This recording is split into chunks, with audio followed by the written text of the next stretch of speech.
So you think this is from a spiritual aspect? Well, yes and no. There's rituals that invoke preternatural entities, which we would call demons. He alone goes to jail for that sin. He alone is punished for that sin. Is it a sin to lust over your wife? Yes. When someone commits a grave sin in the familial construct, that family construct now lacks the provision and the protection that comes with blessing. I was in a session about a year ago, and the demon looks around in the room, and he's trying to get in everybody's head. And he looks around and he said, "There's lust in this room. I can smell it." I'd love to talk about that right now. Sure. I mean, we call it generational trauma. That's just what we call it here. You call it generational curse. Curse or spirit. What do you think it is? So, because we see this, and so for anybody listening, I mean, you see it all over the world. You see families of, grandpa was a drug addict, right? Dad was a drug addict, son's a drug addict, and his son's a drug addict. Yeah. Dad was a wife beater, son's a wife beater. That son's, you know what I mean? It's homosexuality, cheating, it could violence, be anything. Divorce. Fill in your blank. Yeah. Mom was addicted to crack. Son was addicted to crack. Daughter's addicted. You know what I mean? And so you see this everywhere. Yeah. And yeah. So I am curious. I mean, so you think this is from a spiritual aspect? Well, yes and no. There's basically three types of curses. We'll get in later into the preternatural. There's preternatural cursing, which is a mockery of the sacraments and sacramental system of the liturgical sacramental system of the Catholic faith. And so there's rituals that they do that invoke preternatural entities, which we would call demons. There's natural, preternatural, and generational will be the three broad stroke types. It's like saying there's three types of sailors, there's three types of Marines, whatever. They all wear the same uniform, but they have a different MOS. Mm-hmm. The natural curses is have no efficacy. Somebody says Shawn Ryan's a jerk, gives you the finger. Somebody tells you you're number one. My wife says I'm a terrible driver. I drive like I'm still flying a helicopter, she says. So I get told I'm number one a lot, So there's no agency, there's no supernatural agency in that, or preternatural agency. So natural curses. But then you have this third category of generational, and we have to think of generational in the sense of inherited. I just met my first billionaire a couple of weeks ago on a podcast, really nice lady. And so inherited as in inherited wealth, So it's something that travels down the family line as part of the inheritance. Mm-hmm. And curse, not in the active agency curse like witches and other things doing curses that are actively invoking foreign, deities or demons, but it's curse is the absence of the protection and provision that comes with blessing. And so when Jesus, for example, on the Sea of Tiberias, this is what Pope Benedict likened it to, the authority structure of governance. If you have an office, whether it's head of household, as like you and I, as a husband and a father, or a priest or a pastor, or head of an organization like this organization, you have an obligation with that office to provide and to protect. And so the two ends of the authority structure are provision and protection. Just like Jesus at the Sea of Tiberias, do you love me? Feed my lambs, tend my sheep. So telling Peter and the church, but it also applies to us. And so to feed, to provide, and to tend, to protect. And when someone commits a grave sin in the familial construct that abuses that authority, particularly we see it in cases of incest, in the case of possession where the incest was involved, which is particularly egregious, then that family construct now lacks the provision and the protection that comes with blessing. And so there's a lot of debate, and I'm trying to gauge the debate. There's some will say, no, God doesn't mean that anymore. When he said at Sinai, when he gave the law, I will visit the sins of the father upon the children, right, to the third and fourth generation.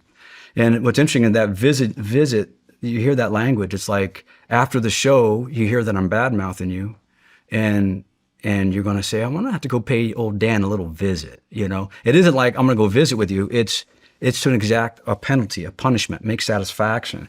And so in the familial construct, because the children, this is St. Thomas Aquinas, because the children are part of the natural goods of the father, property of the father, the sins of the father the punishment of the father can fall upon the children. So there's two punishments for sin: the spiritual punishment and the natural punishment. So the spiritual punishment, you and you alone pay for your sins. You alone pay for them. But the effect, that's the spiritual punishment. the spiritual, Okay. the spiritual, the effect of the punishment,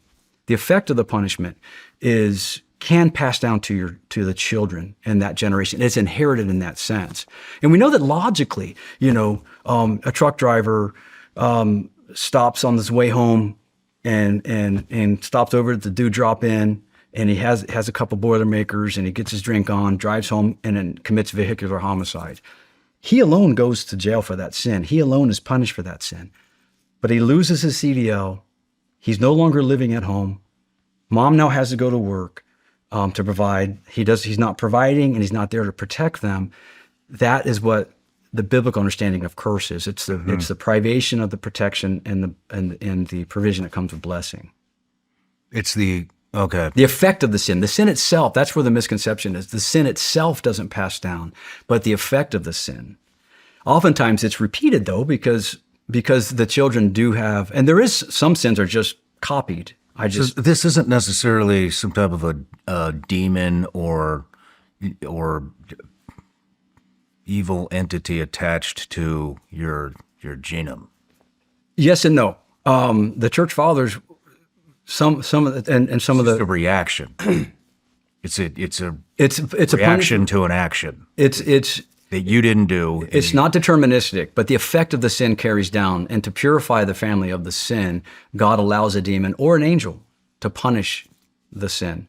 And the father sits in jail for his truck driving incident, his drunk driving incident, and he sees his children suffer, and in that does penance. And the children suffer for the sins of the father and offer their suffering up for the father to break it. So it's the effect of the sin and not the sin itself. The sin itself. Because we don't generate a sin in our children, we only generate original sin that we're all born under, right? Even original sin is a privation of the blessing and protection that comes with that original man had. Well, I have a question though. I mean, so if I commit a sin and I'm punished for that sin, and that the reaction for the punishment of that sin carries down to my kids. I mean, and that is part of my punishment, correct? Part of my punishment is to have to sit there and watch the effects of my sins. Yeah, sin. There's a affect my family, right? Right. But so what I want to ask you is, I mean, that would be a horrible punishment for me. It would be worse than sitting in jail watching my kids get fucked up, but when I think of evil people, we're going to talk about people that eat babies and cannibalism and human sacrifice and all this kind of stuff on this podcast. When I think of somebody like that has that, that could muster up the amount of evil that it takes to do something like that. I mean, I don't feel like that's a punishment, because they don't care. They don't care about their kids. They're molesting their kids. They're raping their kids. They're beating their kids. They're starving their kids, locking them in closets, and worse.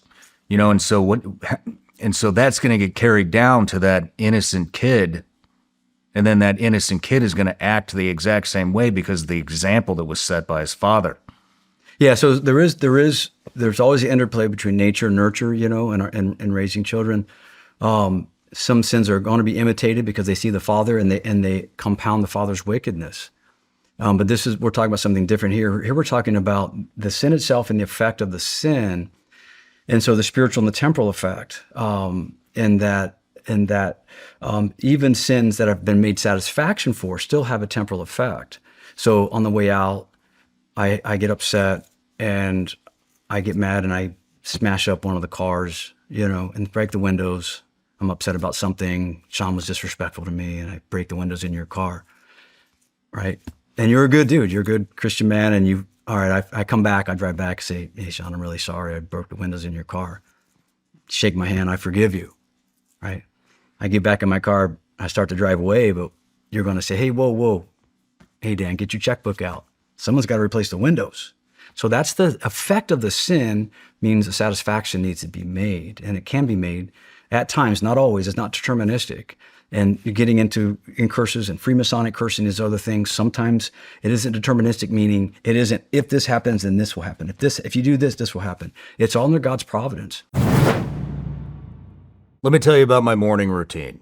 I wake up, I have decisions I need to make. Am I going to train? Am I going to go to work? Am I going to be stressed out all day? And what kind of tea am I going to use? Usually I use a chai. Now, what I do every morning is I put Bub's collagen peptides into my tea, along with some MCT oil. And it gives me the best shit of my entire life. Yeah, you heard it. The best shit of my entire life. Let me tell you more about this stuff. You've heard me talk about their collagen peptides forever, but this stuff, the MCT oil, goes in my tea every single morning. It's real brain and body fuel backed by science, not vibes. It's made with grass-fed butter and fast-acting MCT oil from coconuts, which sounds kind of weird until you try it. And suddenly, you're awake and not pissed off at everybody. And if butter isn't your thing, relax. They've got a vegan version too. MCT oil gives your brain quick fuel, supports digestion and gut health, helps curb cravings, and keeps your energy steady all day. I dump it in my tea with my collagen, stir it around, and I'm set. I trust Bubs because they don't cut corners. Their products meet serious quality standards. And the MCT creamer is NSF certified for sport, which means it's clean, tested, and not sketchy. And here's the part that I love the most. Bubs was founded in honor of Navy SEAL Glenn Bub Doherty. 10% of all profits go to support veterans as they transition back to civilian life. The stuff we talk about all the time on the show. So when you buy Bubs, you're also supporting the guests that have been on this show. If you want to upgrade your morning routine and take literally the best shit of your entire life, then you need to go to bubsnaturals.com/SRS and use code Shawn for 20% off your order. Clean fuel, no crash, and the best shit of your entire life. bubsnaturals.com/SRS. When God wants satisfaction made for those sins, he looks for someone. When we see people that are possessed, for example, that come to the church for help, we don't look at it as the God is asking this person to be Christ, to be Jesus Christ in their family, to break this once for all in their family. Mm-hmm. So in the satanic families, then they're rare, but they're out there. But that's really kind of a different thing. You're getting into a whole different category. The average person on this topic of an inherited guilt, that's the technical term in the early church fathers. St. Augustine really hammered this out when he hammered out the doctrine of the original sin that we inherit, not necessarily an active poisoning, but also a privation of the original goods that God bestowed on man in his image and likeness. Okay. And so we inherit original sin, but all sin's going to follow that pattern. All sin follows that same pattern. And the effect of that was separation from God, right? They get dispelled from the garden. And then the effect on the children. Cain kills Abel. The two sons of Adam, the oldest son kills the second son. And so we see the physical effect of the original sin. I mean, the spiritual effect in the sense they're separated from God completely, but then the effect rolls into the family. David, pattern with King David, the same thing. He commits a grave sin with Bathsheba. The child of that union dies, and a ripple effect falls down into his family. He does penance. God blesses the family. Okay. Does that make sense? Yeah. That makes Now, sense. And the angels, whether it's a fallen angel, St. Bonaventure says that God allowed demons to afflict us. St. Bonaventure, a good doctor of the church, says to punish sin, to rebuke the sinner, to educate us, and to glorify God. So when we battle these things, these garbages in our family, then sin is being punished. The effect of that sin, the temporal effect, the windows are being paid for, so to speak. God is getting, we're getting educated. Hey, when I have to control my this or that, I have to become holier in my Christian life. He's rebuking us, God is showing us, hey, you're messing with some things that you should not mess with, and he's rebuked us to bring us back to the way of truth, and then ultimately God is being glorified when we conquer this sin, this vice, this demon that is afflicting our family by God's allowance to punish sin, or we invited it in. Then God is glorified. When you say, when you're talking about, just a couple minutes ago, you're talking about a family, somebody that breaks the curse. You need to be, I think you said you need to be Jesus Christ. Right. You need to break the curse for your family. I mean, I've seen the curse broken several times. But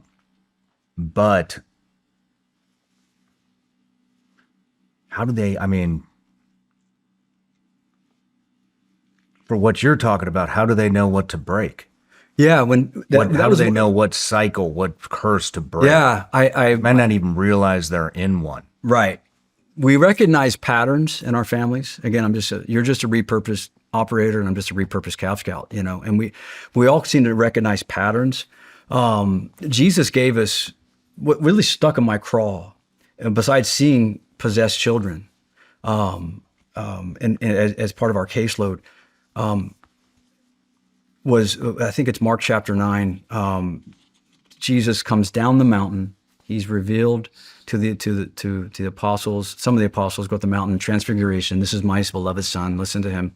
He comes down the mountain. There's a big fight going on, and he walks into a crowd, and there's a father with a son, and the son was manifesting, and Jesus drives the demon out. He drives the demon out. And the apostles ask him, why couldn't we drive it out? The father says, your apostles tried to drive it out and they couldn't. Why couldn't we drive it out? And Jesus looks at the apostles and the father. Well, first he looks at the father and he says, how long has this been happening? The Greek is expaidiothon, which means an emphatic from infancy or the youngest childhood. Ab infantia, from infancy in Latin, is the Latin translation. From his infancy, from early childhood, he's been possessed by a demon. Why couldn't we drive it out? He said this type can only come out. This genos, we get the word generation or type, can only be driven out through prayer and fasting.